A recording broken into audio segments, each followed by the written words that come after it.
دو صحابہ تھے، دونوں گہرے دوست تھے، بہت ہی گہرے دوست، مدینے کے رہنے والے۔ اس میں سے ایک صحابی تجارت کے لیے جا رہے تھے اور ان کے گھر بار میں ان کی بیوی تھی بس، اور کچھ نہیں۔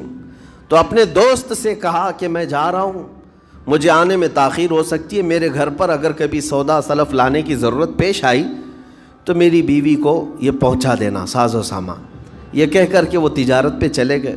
جو دوست صحابی تھے، دیکھیں صحابہ کے بہت سارے کام امت کے لیے درس ہیں، قیامت تک آنے والے مسلمانوں کے لیے وہ مشعل راہ ہیں۔ تو وہ جو دوست صحابی تھے سودا سلف لے کر کے گھر جایا کرتے تھے اپنے دوست کی بیوی کو پہنچانے کے لیے۔ ایک دن ایسا ہوا کہ شیطان نے ورغلایا اور سودا سلف سامان لے کر گھر گئے۔ ان کی خاتون باہر آئی دوست کی، انہوں نے اس خاتون کا صرف ہاتھ پکڑ لیا اور وہ عورت چونکہ مدینے کی رہنے والی صحابیہ ہیں، اپنا ہاتھ تو چھڑا لیا لیکن وہ چیخ مار کر رونے لگی کہ جس پر میرے شوہر نے سب سے زیادہ اعتماد کیا، تم تو جگری دوست بھائی کی طرح تھے، ہاتھ کیسے بڑھا دیا؟ تو اس صحابی کو فوراً احساس ہو گیا کہ میں بہت بڑی خطا کر گیا، میرے بھائی اور میرے دوست کی امانت میں نے خیانت کر دیا، اس نے مجھ پر بھروسہ کیا تھا اور اس کی بیوی کا میں نے ہاتھ پکڑ لیا۔ بس اتنی سی بات تھی، وہ خاتون بھی رونے لگ گئی کہ میرے ساتھ کیا ہوا، یہ صحابی بھی رونے لگ گئے، احساس فوراً ہو گیا کہ میں نے غلط کیا ہے، سودا سلف لانے کے وقت مجھ سے غلطی ہو گئی، خطا ہو گئی۔ اب اس خطا کی وجہ سے وہ کرتے کیا؟ ان کو تو ڈر یہ تھا کہ میں اپنے دوست کو منہ دکھانے کے بھی قابل نہیں، اور نہ ہی میں یہ چیز کسی کے سامنے ذکر کر سکتا ہوں، کیا کروں؟ تو مدینہ چھوڑ کر کے چلے گئے پہاڑیوں میں، اور بغیر کھانا پانی سب کچھ بھی نہیں تھا، پہاڑیوں کے بیچوں بیچ رہنے لگے، اور صرف روتے تھے اور گر جاتے تھے، اور کمزوری آ گئی جسم میں، اٹھنے پھرنے کی بھی طاقت نہیں تھی۔ اب وہ دوست ان کے صحابی تجارت سے واپس آئے، گھر میں آتے ہی ان کی خاتون نے بتا دیا کیا معاملہ پیش آیا۔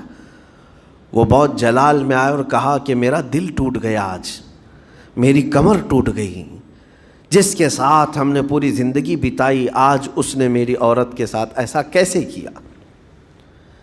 بہرحال انسان ہے، خطا ہوتی ہے، انسان ہے، بھولنا اور خطا کرنا اس کی عادت ہے۔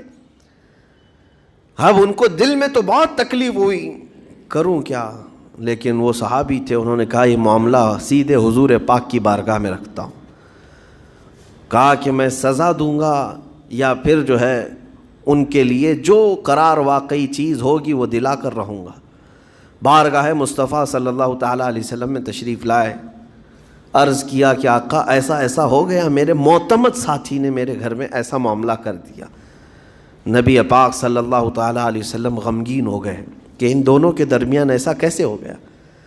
پھر تھوڑی دیر کے بعد رحمت عالم صلی اللہ علیہ وسلم جو غیب داں نبی ہیں، ہر چیز کو جانتے بلکہ اپنے امتیوں کے احوال سے باخبر رسول ہیں، نبی پاک صلی اللہ تعالیٰ علیہ وسلم اپنے اس غریب صحابی کے حالات معلوم کیے، پتہ چلا کہ وہ تو گھر بھی چھوڑ دیا، مدینے بھی چھوڑ دیا، پہاڑیوں میں جا کر کے پناہ لے کر کے اکیلا تنہا رہ رہا ہے۔ اللہ کے نبی صلی اللہ تعالیٰ علیہ وسلم اپنے اس غریب امتی صحابی کے حالات معلوم کرنے کے بعد اللہ کریم کی بارگاہ میں عرض کرتے ہیں کہ مولا تو فیصلہ سنا دے۔ اللہ تعالیٰ نے آیت نازل فرمائی، جو آیت میں نے آج آپ کے سامنے تلاوت کیا۔ اللہ تعالیٰ فرماتا ہے والذین اذا فعلوا فاحشۃ او ظلموا انفسهم، جن لوگوں نے گناہ کر لیا یا اپنی جان پر ظلم کیا ہے، پھر ذکروا اللہ فاستغفروا لذنوبہم، اللہ کو پھر جلدی یاد کر لیا اور توبہ کر لیا، رب تعالیٰ فرماتا ومن یغفر الذنوب الا اللہ، محبوب بتاؤ اللہ کے سوا کون ہے گناہوں کی بخشش کرنے والا؟ اللہ تعالیٰ ان کے گناہوں کو معاف کر دیتا ہے جو فوراً اپنے گناہ کے بعد یاد کر لیتے ہیں کہ مجھ سے خطا ہوئی ہے۔ رسول کریم صلی اللہ تعالیٰ علیہ وسلم نے اس صحابی کو بتایا تیرے بھائی سے بھول ہوئی، خطا ہوئی، لیکن رحمان نے اس کی بخشش کا مصداق قرآن میں سنا دیا کہ وہ باز آ گیا اور توبہ کر رہا ہے، لہٰذا تیرے لیے بھی یہ زیب نہیں دیتا کہ تو اب کوئی انتقام لے، تو اپنے دل سے معاف کر۔ یہ صحابی تھے، اللہ کے نبی صلی اللہ علیہ وسلم کے پروردہ تھے، نفسانیت اور خواہشات کے نہیں۔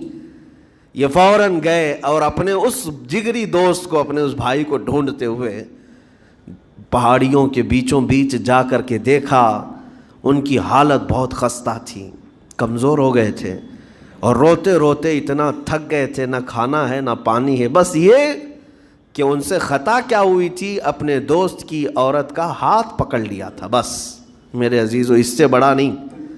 ہاتھ پکڑنے پر ان کو اس قدر احساس تھا کہ مدینہ چھوڑ دیے۔ لوگ یہاں پورے کے پورے گناہ میں ڈوب جاتے ہیں، زنا میں ڈوبتے ہیں، انہیں احساس تک نہیں۔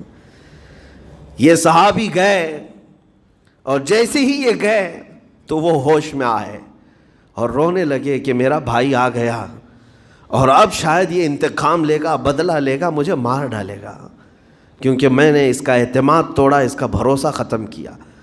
لیکن یہ صحابی گئے اور ان کا ہاتھ پکڑا اور اپنے سینے سے لگایا، کہا کہ تو بھی ابن آدم ہے، میں بھی ابن آدم ہوں، انسان ہے، خطا ہو گئی، لیکن بشارت ہے تجھے کہ اللہ نے قرآن میں محبوب کی بارگاہ میں آیت اتاری، تیری بخشش کا پروانہ اتار دیا۔